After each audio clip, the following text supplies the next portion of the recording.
Welcome to the Genius Factory. Enjoy the video. You'll begin by confirming the essentials. Same Apple ID, Wi-Fi, Bluetooth, and up-to-date software to allow device continuity. First, open Settings on your iPhone and iPad and verify the Apple ID at the top. This identity links messages.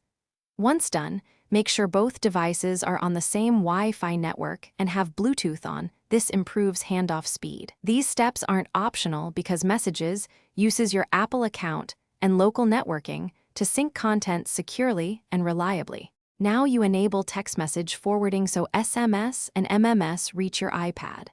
On your iPhone, go to Settings, right arrow Messages, right arrow text message forwarding, and toggle the iPad on. You'll see a 6-digit code appear on the iPad. Type that into your iPhone to authorize the device.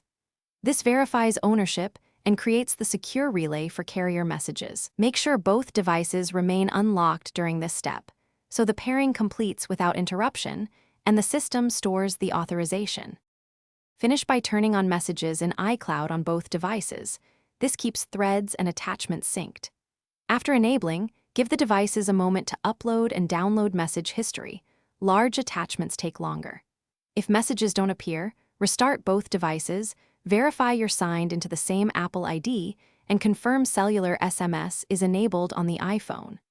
If syncing still fails, sign out and back into iCloud on one device to refresh credentials. This often resolves lingering authorization conflicts.